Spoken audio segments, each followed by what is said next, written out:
when you meet up with your boss, or you get randomly shaky after a party.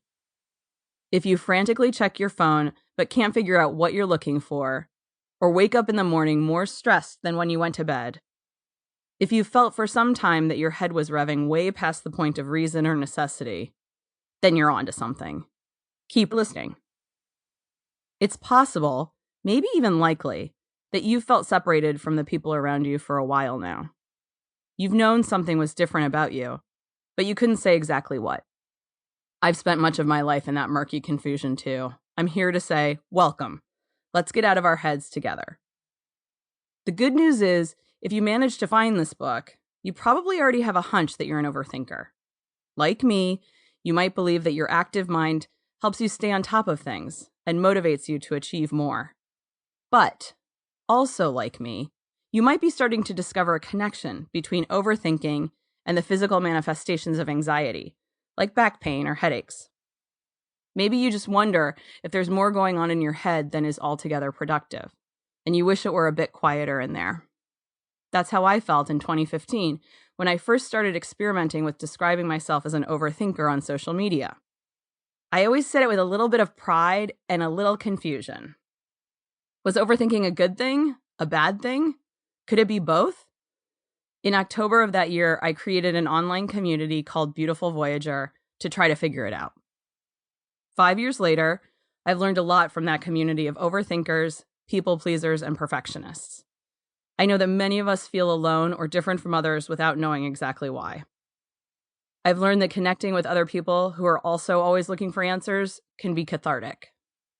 Grappling with the confusion together makes it feel less confusing. This book is a continuation of my efforts, a plumb line to that community and the wisdom there. I hope it will help you get better at understanding yourself and analyzing your choices. You'll notice a few things about this book just as you listen. It's short, it's skimmable, and it's intentionally meant to foster calmness. You don't need more reasons to be overwhelmed. My hope is that if you identify as an overthinker, perfectionist, or people pleaser, you'll keep this audio available and accessible to you to be able to turn off the fight or flight response anxiety and overthinking like to activate, and soothe your mind. You may also notice that the advice in this book is pared down to its barest essentials. This too is intentional, so that it can operate like a portable weighted blanket. These are the flashes of wisdom that have resonated within the Beautiful Voyager community. These tenets, tricks, and ideas have worked for others to cut off hectic thoughts and reclaim sanity. Find the ideas that intrigue you and experiment with them. Disregard the rest. There's no right way to listen to this book. Its organization follows the simple logic of problem solving, but you don't need to stick to that order. Some days you may follow it through word for word. Some days you may find yourself floating through, skipping ahead from one spot to another. Toward the end of the book, you'll hear a special chapter called Listen in December that specifically addresses a time of year I've learned can be particularly fraught, especially for overthinkers. And at the end of the book, you'll hear a special surprise as a bonus track. When you need to change your state of mind, you can skip ahead to that moment and try to move into a new environment. Okay, let's begin. Here you are. Grab hold. Chapter 1. Start here. So what is overthinking anyway?